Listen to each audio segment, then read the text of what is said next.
আমি motorcycle ride করতে অনেক পছন্দ করি। চলুন আজকে ঘুরে আসি মেয়র হানিফ ফ্লাইওভার, ধলাইপাড় থেকে চাংখারপুল এই অংশ। আমি প্রায় প্রতিদিন মেয়র হানিফ ফ্লাইওভারে যাতায়াত করি। টিভি নিউজে অনেক অ্যাক্সিডেন্টের নিউজ আছে এই হানিফ ফ্লাইওভার নিয়ে, তাই আজকে কিছু টিপস শেয়ার করব। আমার দেখা সুন্দর আকাশ ও মেয়র হানিফ ফ্লাইওভার। লেটস গো।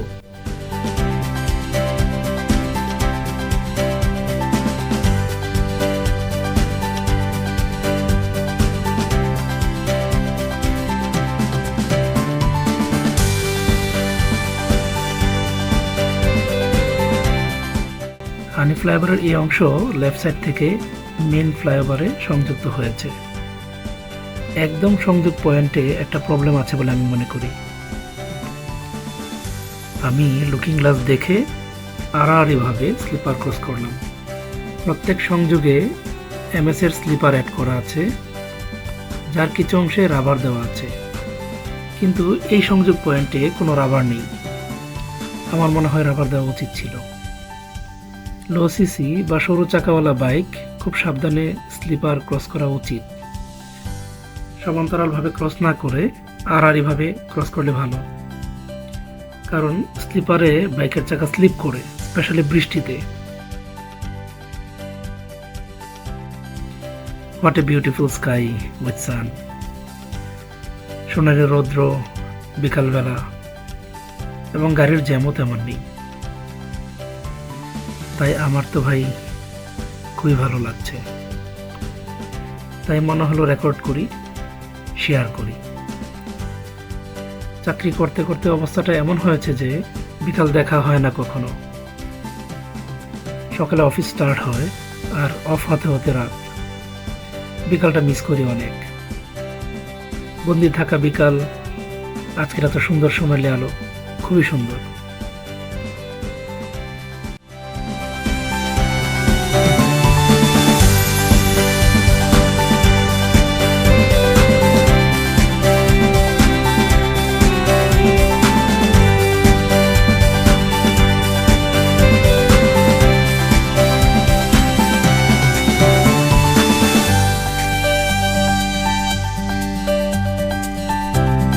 পদ্মা সেতু হওয়ার পরে মেয়র হানিফ ফ্লাইওভারে কিছুটা জ্যাম বেড়েছে। আজকে তুলনামূলকভাবে জ্যাম কিছুটা কম।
তবে একটা বিষয় আমার বুঝে আসে না, যেখানে গাড়ির জ্যাম এড়াতে গাড়ির ফ্লোর ঠিক থাকা উচিত, সেখানে গুলিস্তান ফ্লাইওভারের নিচে এবং টোল প্লাজার আগে bus stand.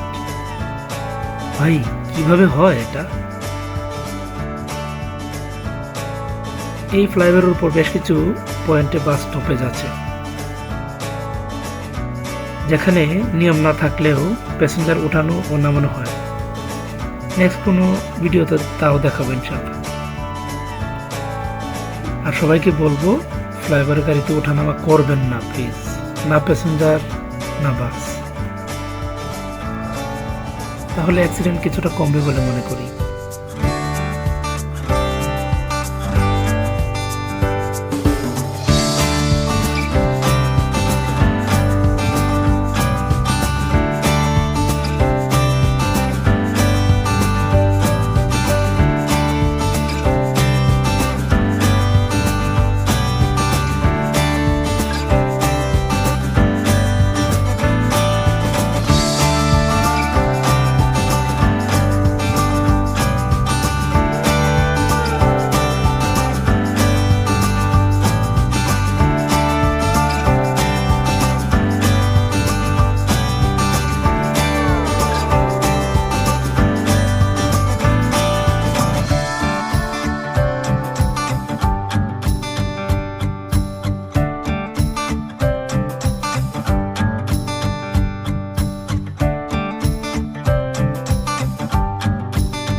Please ensure your helmet, অবশ্যই হেলমেট পরুন ভাই, হেলমেট ছাড়া গাড়ি রাইড করবেন না।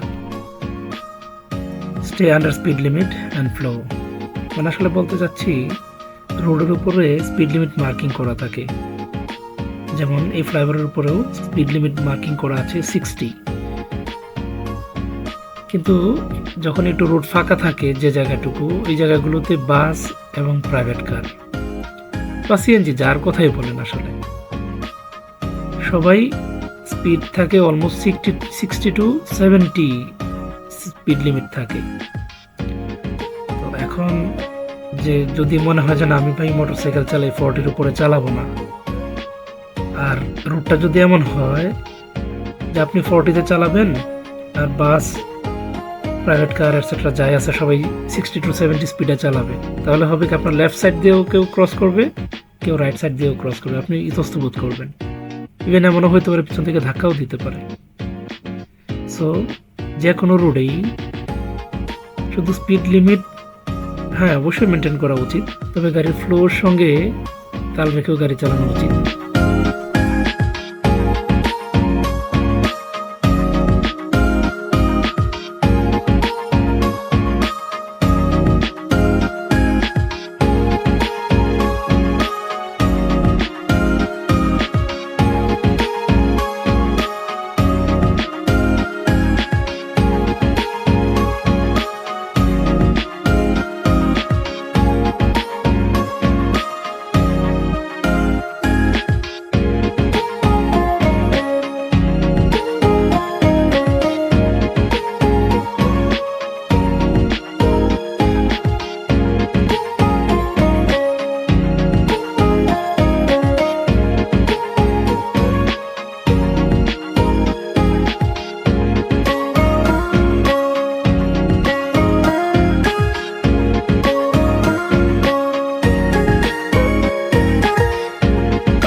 safe, stay safe.